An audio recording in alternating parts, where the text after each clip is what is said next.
Hello and welcome to the second episode of One Christian Thinks, a podcast that examines current events, politics, worldview, and ideologies from an explicitly Christian perspective.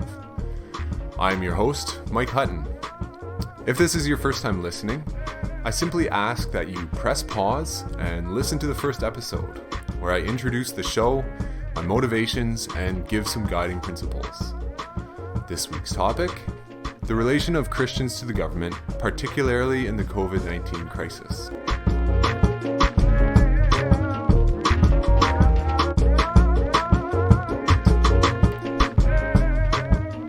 As I'm sure you're all aware, as of right now, July 2020, the world has been dealing with the COVID-19 pandemic. What was originally said to be completely contained within China and was to be no more than a minor inconvenience quickly spread across the whole world, infecting millions and killing many thousands. Most governments across the world took drastic measures to stop its spread, mandating quarantines and widespread lockdowns, shutting down all businesses except for the most essential, and banning any public gathering. Many people supported the policies, going so far as to claim that even if one life is spared, no matter the economic loss, the policies were a success. But many other people questioned the policies, wondering if the unintended consequences were worse than the virus itself.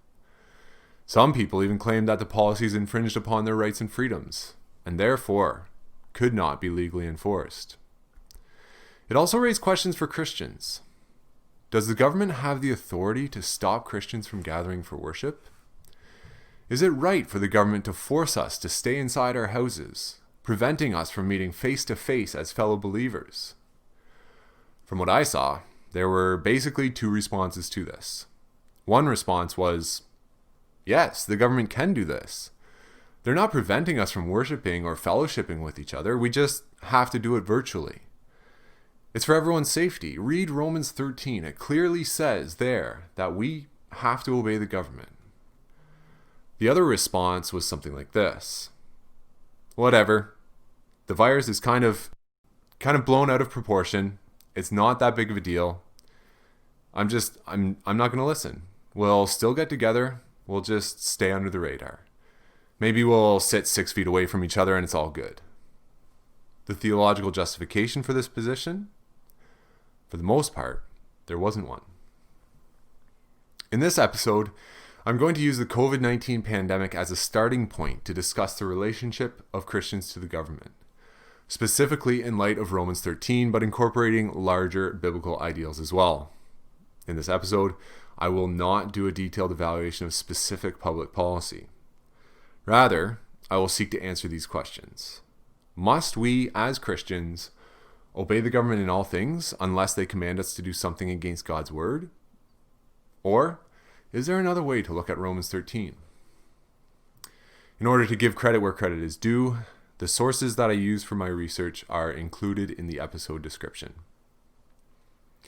So, in my discussions with other Christians, it seemed to me that the majority opinion among Christians today is that we must obey the government, unless the government commands us to disobey God's word.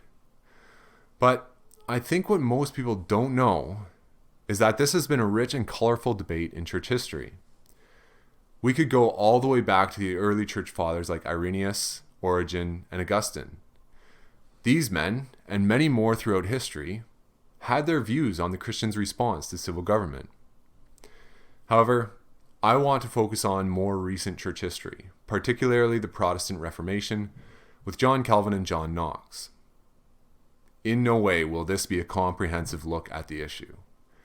Even the arguments that I do present here will be simplified and abbreviated, largely due to time constraints. So, this is more of an introduction, and if there's interest, perhaps I will pick the discussion up again in a later episode. Now, the reason I specifically picked Calvin and Knox was because they had nearly opposite ideas. Calvin believed that Christians had to obey the government, unless the government commanded them to disobey God. Basically, the majority opinion today. Knox, on the other hand, thought that Christians actually had the duty to overthrow a tyrannical government. How could these men have had such different views? Let's start out by reading Romans 13, verse 1 to 7. Let every person be subject to the governing authorities.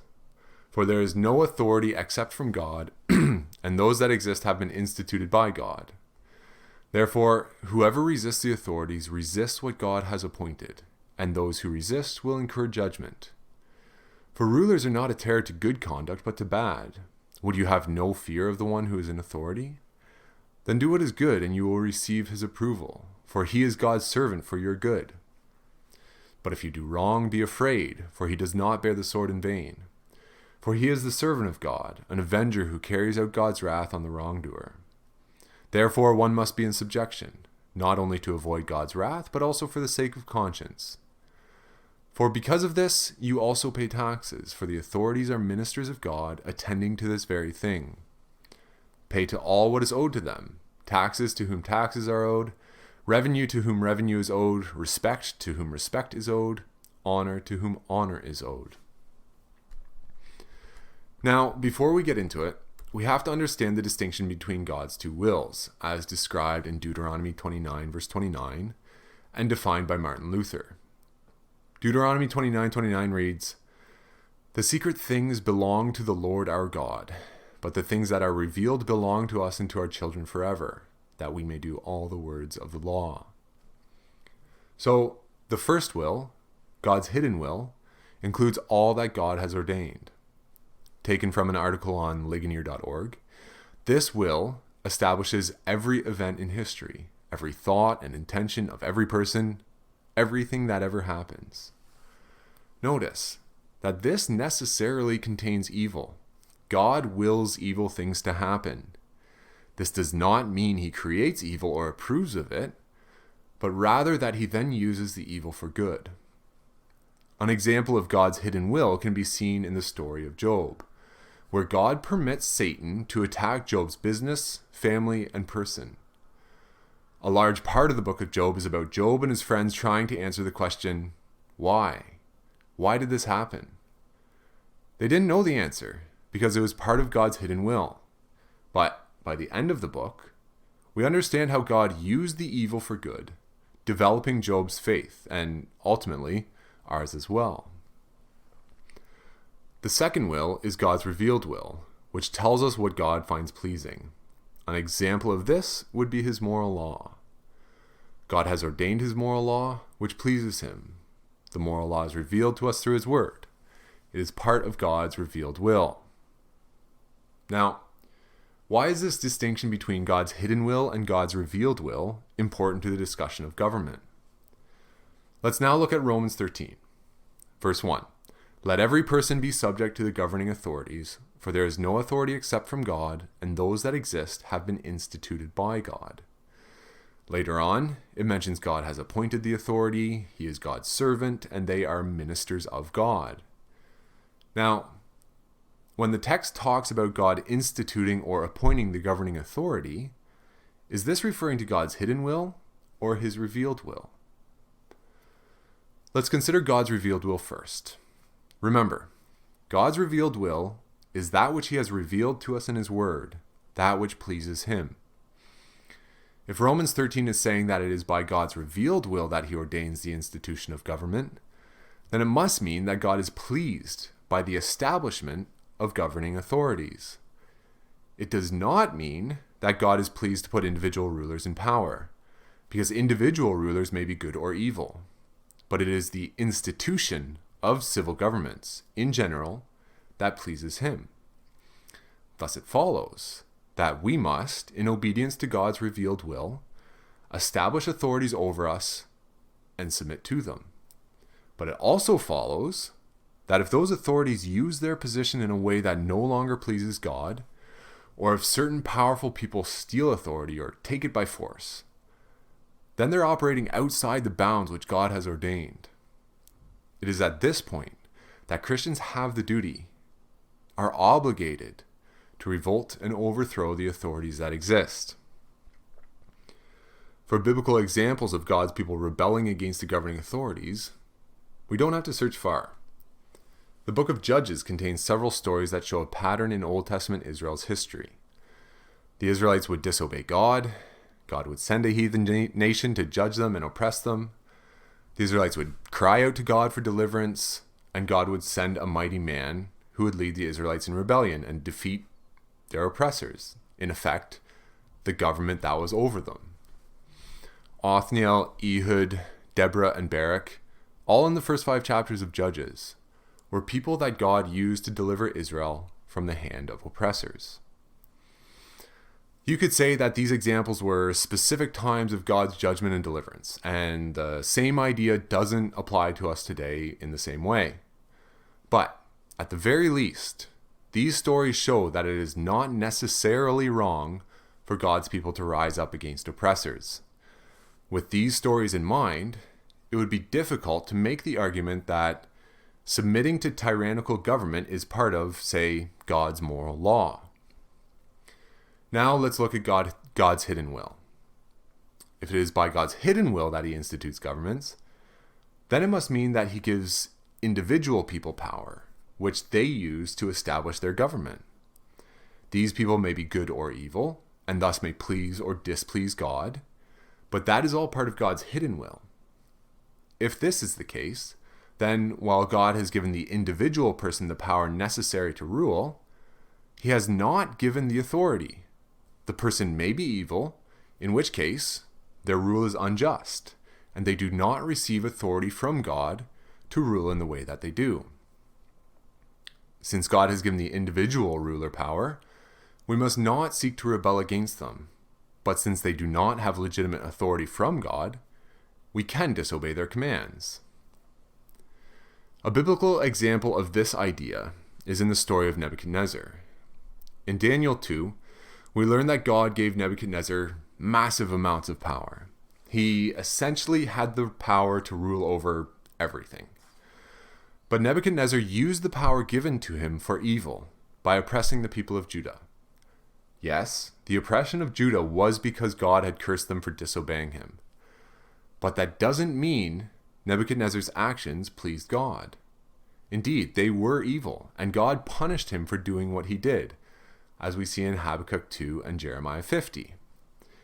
Nebuchadnezzar was actually punished for doing what God had ordained him to do. But, all that time, the people of Judah were told by God to not rise up against Nebuchadnezzar. They were to submit to the yoke of Nebuchadnezzar's oppression, as it says in Jeremiah 21. In this example, we can clearly see a ruler who was given power by God, but not given authority. Nebuchadnezzar was given the power he needed to oppress Judah, but he did not have the authority to do what he did, because God ended up punishing him for his actions. So to recap, God has 2 wills, his hidden will and his revealed will. His hidden will includes everything that has happened throughout history, everything that God has ordained in the past, present, and future. His revealed will is best exemplified by his moral law. It is revealed to us in his word, and it pleases him. If the institution of civil government is ordained by God's hidden will, then it logically follows that we can never seek to overthrow the government, but we can disobey. And if the institution of civil government is ordained by God's revealed will, then the governing authorities must stay within the bounds set out for them. Otherwise, Christians actually have the duty to overthrow them. Now, you say, hold on a minute. It still says that we have to submit.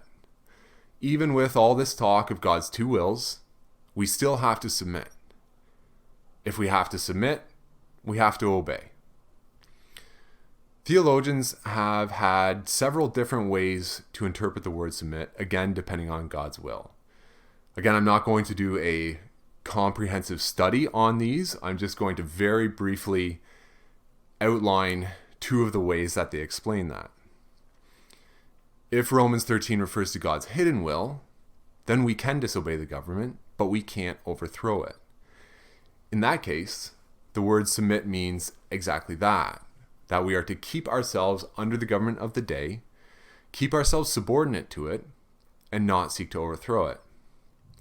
On the other hand, if Romans 13 refers to God's revealed will, and we have the duty to overthrow the government if they go outside the bounds set out for them, then one explanation is that Paul gave the command to submit as a positive command to the Roman church specifically, simply from the practical aspect that the church was very small and the government was very large, and if the church attempted to rise up against the government and overthrow it, they would have never succeeded. Now, John Calvin argued that we must obey the government in all things, and if they become tyrannical, we must not seek to overthrow them. Of course, we don't obey the government if they command us to do something against God's word, but otherwise we have to obey the government. Notice that this position is not logical according to the theology discussed previously. Calvin is effectually saying that the institution of civil government is ordained by both God's hidden will and his revealed will. This cannot be. Romans 13 must only be referring to one or the other. It cannot refer to both simultaneously.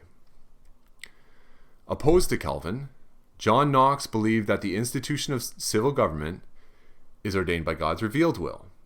For this reason, he supported the overthrowing of tyrannical governments. As an aside, Calvin did have the doctrine of the lesser magistrate. An example is the best way to explain this doctrine.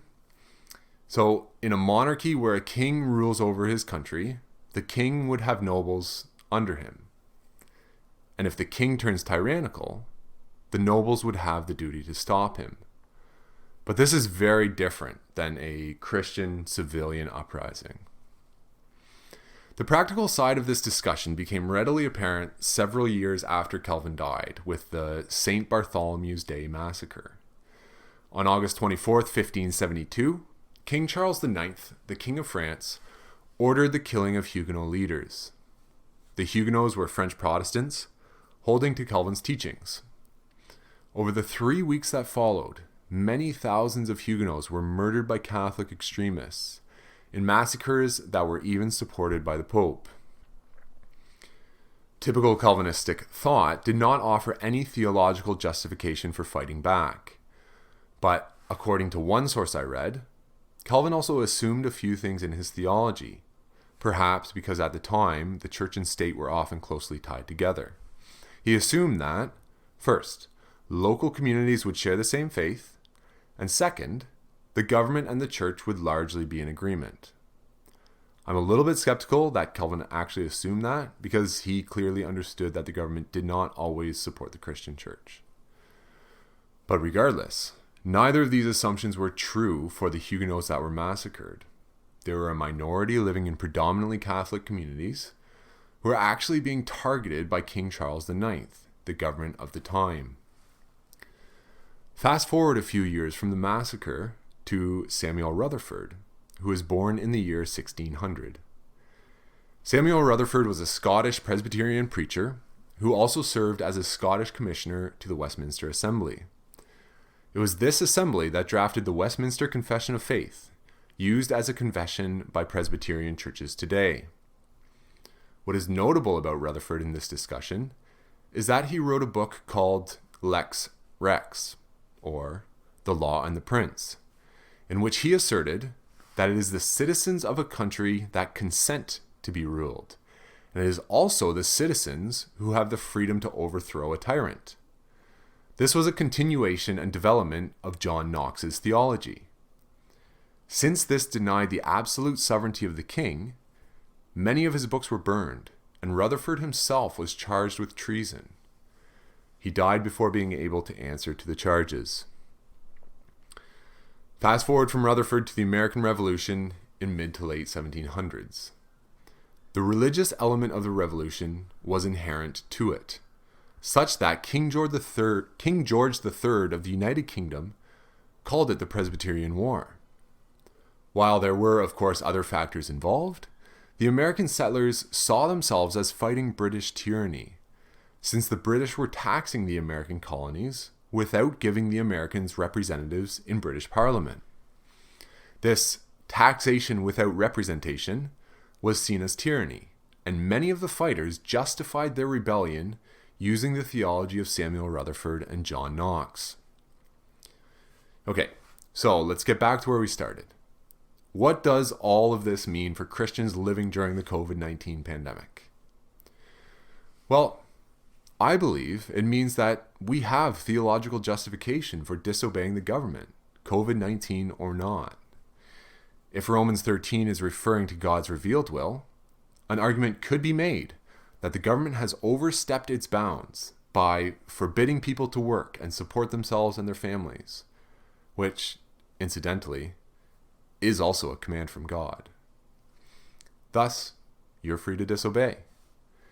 And if Romans 13 is referring to God's hidden will, then the government does not have authority over us, even if they have power. Again, you're free to disobey. Perhaps the position that is hardest to defend is the majority position, that we must obey the government orders during the pandemic. So, can we as Christians just do what we want? No. We are called to something much higher instead of just blind obedience. And we don't have to go far from Romans 13 verse 1 to 7 to find that calling. In fact, Romans 12 and the latter half of 13 spell it out very clearly. If I can summarize it in one word, it's this: love. A few phrases from the last section of chapter 12. Let love be genuine. Abhor what is evil. Hold fast to what is good. Love one another with brotherly affection. Contribute to the needs of the saints and seek to show hospitality. Live in harmony with one another. Give thought to do what is honorable in the sight of all. Live peaceably with all. Do not be overcome by evil, but overcome evil with good. And then chapter 13, verse 10. Love does no wrong to a neighbor. Therefore, love is the fulfilling of the law. Above all else, and even above government orders, Christians are called to love. If our response to COVID-19 is defiant disobedience of public health guidelines, is that love? If our response needlessly puts others at risk, or even strikes fear in the heart of others who are more afraid of the virus, is that love? On the other hand, if, in an effort to obey government orders, we fail to contribute to the needs of other saints, or we fail to show hospitality, is that love? To make all of this a little more relevant, I want to look at the idea of a mandatory mask order. It was only a few short months ago, in April, that the World Health Organization and Canadian officials strongly advised against the general public wearing masks. But, as we discuss this, several weeks after infection numbers and death counts have peaked and are now steadily declining for almost all of Canada, local governments across Ontario are debating whether or not to make mask wearing mandatory. The rationale for this change is that we know more now than we did previously. But that doesn't fit with the other policies. If initially we didn't know enough about the virus, so we did everything we could to slow down the spread, wouldn't masks have been a prudent safety measure at that point? Why? Now that the spread has slowed and the death toll has essentially stopped, are masks going to be mandatory? It doesn't make sense. Either the politicians and experts were wrong, or they lied. Psalm 146 verse 3 springs to mind. Put not your trust in princes, in a son of man in whom there is no salvation. And then verse 5. But blessed is he whose help is the God of Jacob, whose hope is in the Lord his God, who made heaven and earth. I've heard some Christians say that it is our Christian duty to wear masks. I can understand the argument out of love, care, and respect for others. But making it a Christian duty, is that really biblical? Another Christian might say that a mandatory mask order only comes down because of politicians looking to win votes. They're trying to garner the support of their constituents who live in fear. Even worse, they might argue, masks perpetuate that fear and make it harder for society to move on from COVID and easier for a government to overreach and move towards tyranny. Perhaps, then, They see it as their duty to not wear a mask, to show an attitude of courage in the midst of so much fear. A courage that, of course, only comes from their Christianity. I'm not going to argue either way. If I'm told to put on a mask, I will. Or maybe I'll avoid public places so I don't have to wear one. But I hope you can see that it's possible for Christians to be in either camp. I think that's where I want to leave this. Good Bible-believing Christians can be in either camp. There is solid theological justification for civil disobedience, even to the point of overthrowing a tyrannical government. While the majority opinion today generally aligns itself with what John Calvin taught, it seems that when we dig a little deeper into the theology, that position becomes much harder to defend. Calvin, too, brilliant as he was just a man, and we must evaluate his teachings with the Bible. One good way to do that, which I attempted to do in this episode, is to look at what other theologians said. One source I found even claimed that a greater number of historical Reformed theologians disagreed with Calvin than agreed with him on this specific issue. And Christians can have different thoughts about this. Christians can have different responses to the lockdowns. Christians can have different responses to public health guidelines. Is this a reason to divide between ourselves? Absolutely not. It's a reason to discuss, share ideas, come together over the word, and grow, both together and in understanding. For my next episode, currently, as we speak, there's a group of people who want to overthrow the current government and disrupt the social order. Is Black Lives Matter doing their Christian duty to stop an oppressive government, and therefore they need our support? Or perhaps, is it an organization that threatens to impose a tyranny and thus must be resisted?